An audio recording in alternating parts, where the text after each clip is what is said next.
नमस्कार मंडळी, मी शक्करी गृहिणी धाराशिवमधून आपल्या सगळ्यांचं खूप मनापासून स्वागत करते. सगळ्यांचं आराध्य दैवत असलेले अक्कलकोटचे श्री स्वामी समर्थ महाराजांच्या दर्शनाने ही आहे आजची माझ्या घरातल्या मंदिरातली पूजा. आज अमावस्या, मराठी वर्षाचा शेवटचा दिवस. उद्यापासून मराठी नवीन वर्ष चालू होते, म्हणजे उद्या चैत्र पाडवा, चैत्र प्रतिपदा आहे आणि आजची ही शेवटची अमावस्या ह्या वर्षातली. अतिशय सुंदर अशी पूजा झालेली. देवपूजा करायच्या अगोदर घरातली सगळी जाळं जळमटं काढून घ्यायची. नंतर फरशीच्या पाण्यामध्ये, म्हणजे फरशी पुसायच्या पाण्यामध्ये हळद, खडा मीठ आणि गोमूत्र टाकायचं. जे गोमूत्र आपल्या केंद्रामध्ये मिळतं ते गोमूत्र टाकून घरं पुसून घ्यायची. घरातली नकारात्मक शक्ती सगळी दूर निघून जाते. नंतर आपल्या अंगणातलं सडा रांगोळी करून आपला प्रवेशद्वाराचा जो उंबरा असतो की नाही, त्या उंबऱ्याला गोमूत्र आणि हळदीचं छानसं लेपण करून घ्यायचं. नंतर त्याची पूजा करायची यथासांग अशी, आणि नंतर करायची तुळशीची पूजा आणि नंतर करायची देवपूजा. हा नियम आहे बरं का. आता रोजच्या देवपूजेला मी हे सांगत नाही, पण आज विशेष अशी अमावस्या, त्यामुळं आजच्या अमावस्याला हे सांगितलेलं आहे. त्याचसोबत 11 वेळेस वल्गसूक्त आणि 11 वेळेस कालभैरवाष्टकम, नंतर महामृत्युंजय मंत्राची एक माळ, अशी सेवा असते अमावस्याची. आणि ही सगळी सेवा झाली, गाईची पूजा झाली. त्यानंतर लागलो होतो आपण शेतकरी मामांच्या डब्यासाठी. आज अमावस्या असल्यामुळे खास असा नैवेद्य पण केला होता, कारण मला गुढीपाडवा स्पेशल ताळी शूट पण करायची होती. म्हटलं देवाचा नैवेद्य पण होईल आणि माझं शूटिंग पण होईल. आणि हो, त्याचसोबत ना आपलं जी वास्तू असते, म्हणजे आपलं जे घर असतं ना, त्याच्या भोवती दही आणि भाताचं शिंपण देखील करायचं बरं का. ह्याचं महत्त्व आहे. चला तर मंडळी, पाहूयात आपल्या थाळीमध्ये काय काय आहे. सगळ्यात पहिल्यांदा येते ती टम्म अशी फुगलेली पुरी आणि श्रीखंड, ड्रायफ्रूट घातलेलं. त्याचसोबत मटर पनीरची भाजी, पिवळ्या बटाट्याची भाजी आणि केली होती लाटून कोथिंबिरीची वडी, कोबीचा वडा, जिरा भात आणि थंडगार अशी कोशिंबीर. पापड कुरडई तर असणारच आहे. आणि हो, मठ्ठ्याशिवाय तर हे ताट अपूर्णच आहे. जर आपल्याला पुरी खायची इच्छा नसेल तर मी छानसा फुलका देखील केला होता बरं का. चला आता आपण पाहूया. मी स्टेप बाय स्टेप तुम्हाला सांगते थाळी कशी केली ती. अगदी अर्ध्या तासामध्ये वेळ लावून मी ही थाळी केलेली होती. एका पाठोपाठ एक कामं कशी उरकायची हे देखील टिप्ससहित सांगितलेलं आहे, त्यामुळे व्हिडिओ शेवटपर्यंत नक्की पहा. सुरुवातीला मी हिरवी मिरची, लसूण, जिरे आणि अख्खे धणे ह्याचं जाडसर असं वाटण केलं. हे वाटण आपल्याला वेगवेगळ्या पदार्थांमध्ये लागणार आहे, त्यामुळे मी जास्तीचं वाटण केलं होतं.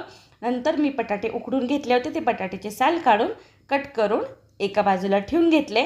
आणि नंतर केलं होतं मी इथे आपली पुरणाची चाळणी असते ना, त्यावरती एक पांढरा शुभ्र असा रुमाल घातला आणि 1 लिटर दही त्यामध्ये घालून घेतलं आणि या पद्धतीने बांधून ठेवले. म्हणजे ह्यातलं जे एक्स्ट्राचं पाणी असेल ते पाणी निघून जाईल आणि आपला बाकीचा स्वयंपाक होईपर्यंत छान आपल्याला घट्टसर असा चक्का मिळेल. आणि हे ठेवताना त्याच्यावरती जाडसर असं काहीतरी ठेवायचं आहे.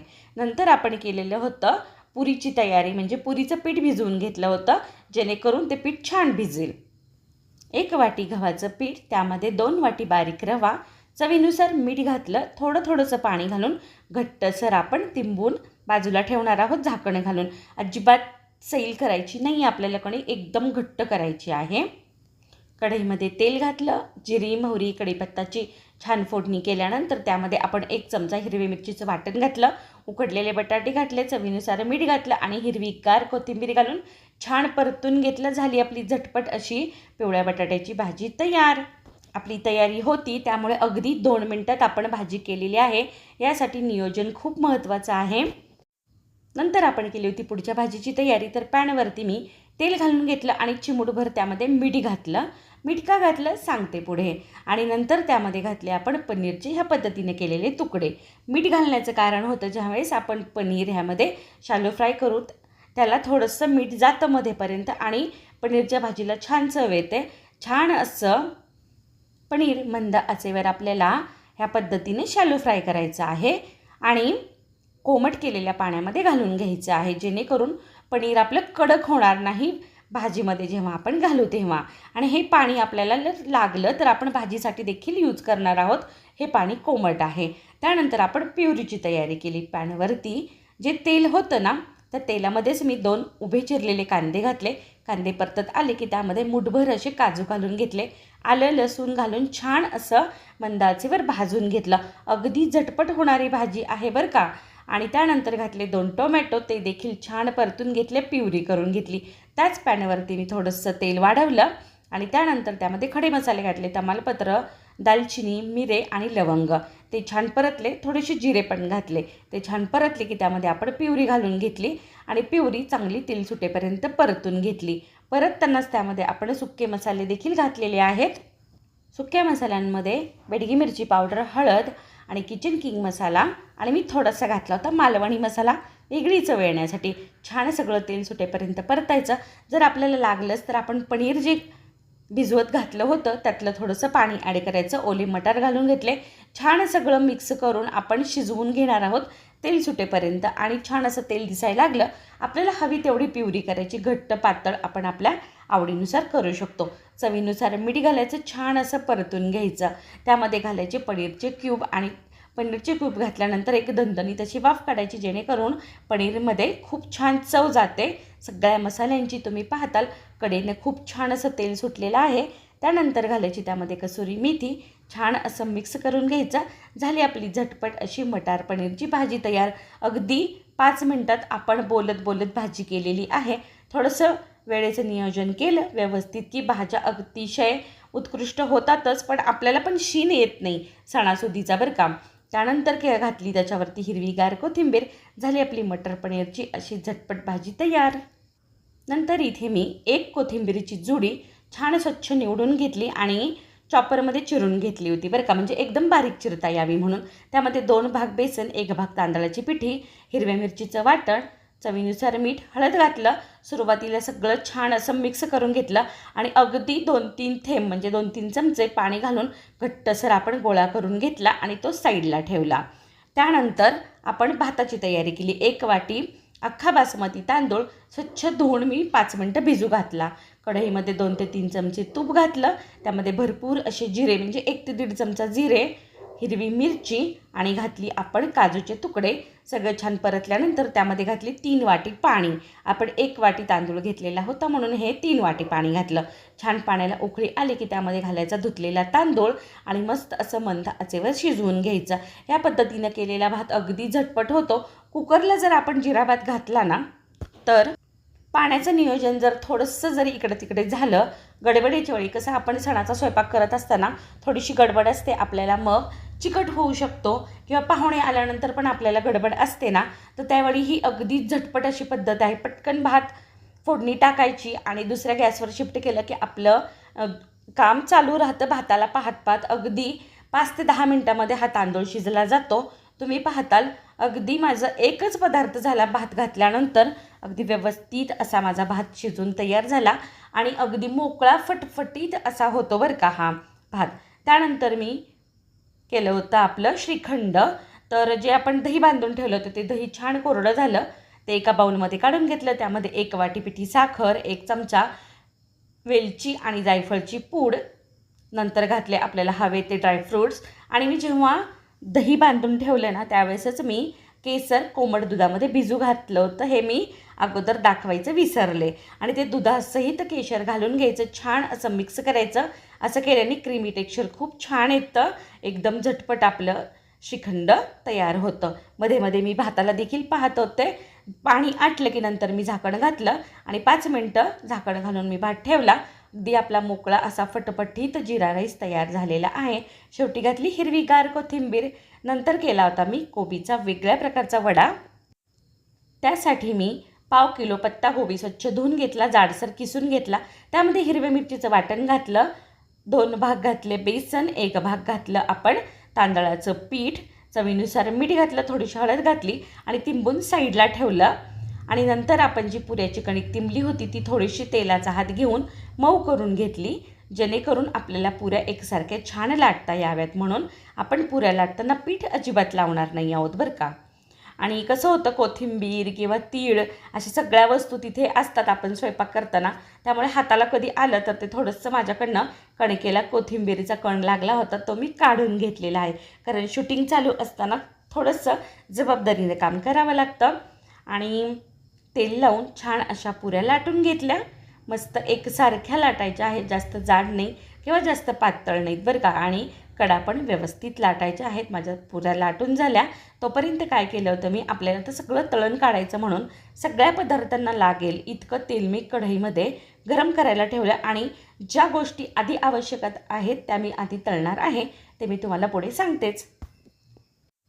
पुऱ्या लाटून मी पेपरवर काढून ठेवल्या आणि नंतर मी लाटली होती कोथिंबिरीची वडी, जी आपण ह्याच्या अगोदर कोथिंबीर भिजवून ठेवलं होतं सगळं मिश्रण.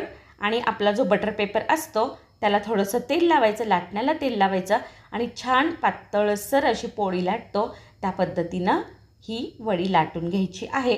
आगळी वेगळी पद्धत आहे आणि चवीला पण वेगळी लागते. आपण नेहमीच उकडून करतोच ना, तर ही थोडी वेगळी पद्धत पाहुणे आल्यानंतर किंवा सणासुदीच्या वेळी वेगळं काहीतरी खायला वेगळीच मजा असते. त्यामुळं मी थोडंसं वेगळं दाखवायचा प्रयत्न केला. छान अशी पोळी लाटल्यानंतर म्हणजे त्या कोथिंबिरीच्या मिश्रणाची त्याच्यावरती पांढरे तीळ घातले आणि बेलण्याने थोडेसे प्रेस केले, जेणेकरून जेव्हा आपण ते तेलात घालू त्यावेळी तीळ सुटू नयेत म्हणून. आपलं जे पिझ्झा कटर असतं किंवा चाकू असतं त्याला थोडंसं तेल लावून घ्यायचं आणि आपल्याला हव्या त्या आकारामध्ये आपण ह्या वड्या कट करून घ्यायच्या. कोणाला ट्रायंगल आवडतात, कोणाला स्क्वेअर आवडतात. आता मी चौकोनी वडी छोट्याशा साईजमध्ये करून घेतली आणि छान अशा वड्या निघालेल्या आहेत, कारण आपलं मिश्रण एकदम व्यवस्थित घट्ट असं झालेलं होतं आणि तेल पण आपलं गरम झालं होतं.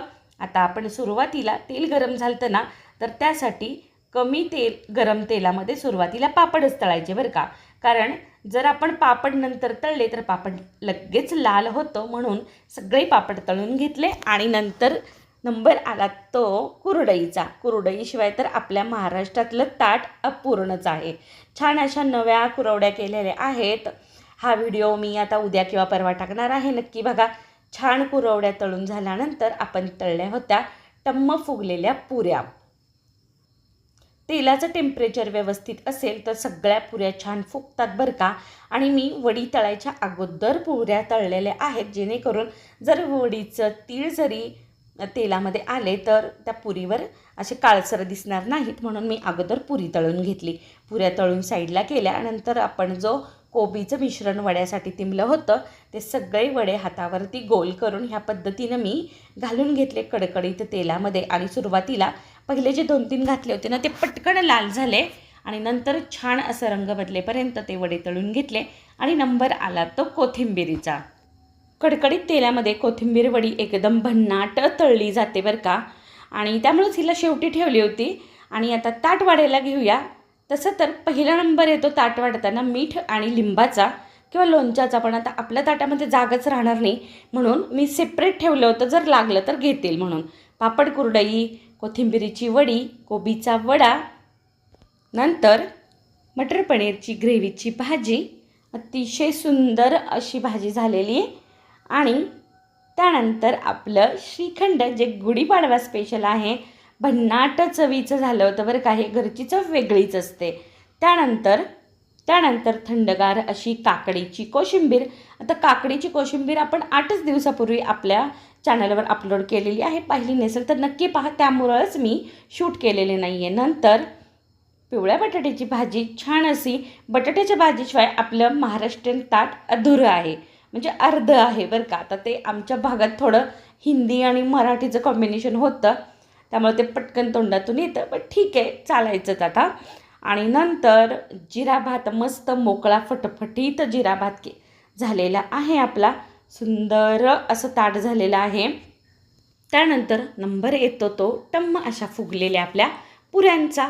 पुरी तळून बराच वेळ झाला होता, तरी पण आपल्या पुऱ्या जशा ना तशा फुगलेल्या राहिल्या होत्या बरं, कारण आपण त्यामध्ये रवा घातलेला होता. त्यामुळं पुरी थंड जरी झाली ना तरी अशीच फुगलेली राहते. आणि जर आपली इच्छा नसेल तेलकट खायची तर मी केला होता बघा हलका फुलका असा फुलका, हलका फुलका फुलका.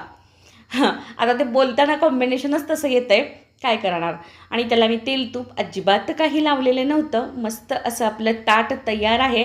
आणि ह्यामध्ये ठेवायचं काय राहिलं होतं माहिती आहे का, तर तो थंडगार मठ्ठा, जो माझ्या लक्षात आलं की पटकन ठेवला, कारण ह्याशिवाय आपलं जेवण अपूर्ण आहे उन्हाळ्यातली तरी किमान. आणि मस्त अशी गुढीपाडवा स्पेशल थाळी तुम्हाला कशी वाटली कमेंट करून नक्की सांगा. शेतकरी मामा आले आणि आज जेवण करून गेलेत, इतकं आवडलं त्यांना जेवण. आणि ह्या पद्धतीने जर तुम्ही स्वयंपाक केला तर तुम्हाला अन्नपूर्णा आणि सुगरण ही पदवी मिळाल्याशिवाय राहणार नाही. त्यामुळे ह्या पद्धतीचं जेवण नक्की करा आणि आवडलं असेल तर लाईक करा, चॅनलला सबस्क्राईब करा. चला आपण उद्या भेटू नवीन व्हिडिओसोबत. तोपर्यंत धन्यवाद.